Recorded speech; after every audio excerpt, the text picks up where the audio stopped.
कर्म करायला जातोय आणि कांड होतोय. विषय काय सांगतो या तुमच्या लय वाईट भावाला आधी फॉलो करून घ्या. सकाळी गेलो होतो कुरुंदवाडला कार्यक्रमाला. तिथे शूट साठी आणि प्रमुख उपस्थिती म्हणून बोलवलं होतं आम्हाला. कार्यक्रम झाल्या जमलो आम्ही मित्र 5 आणि गाणं पण लागलं.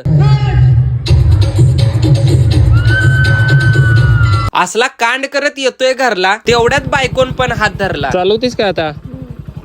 कसं काय करणार? नाही होत. संध्याकाळी आमची जोडी आदमापूरला गेली कारण आम्ही नव्या आयुष्याची सुरुवात बाळूमामाच्या चरणी केली म्हणून त्यांच्या कृपेचा हात हाय कायम आमच्या डोक्यावरी. एवढं बोलून आम्ही हॉटेल रुक्मिणी पॅलेस मध्ये जेवायला जातोय. स्टार्टिंगला टाइमपास म्हणून आम्ही मसाला पापड घेतोय. जेवण आल्यावर जेवणावर लिंबू पिळाय जातोय. हात फाटका असल्यागत लिंबू पण पडतोय. काय करू, कर्म करायला जातोय आणि कांड होतोय. जेवण झाल्यानंतर हॉटेलच्या बाहेर दंगा. एका व्हिडिओ साठी काय काय करायला लागतंय बघा. अशी वेळ आल्या मित्राला हॉटेलच्या समोर झोपायला लागलं.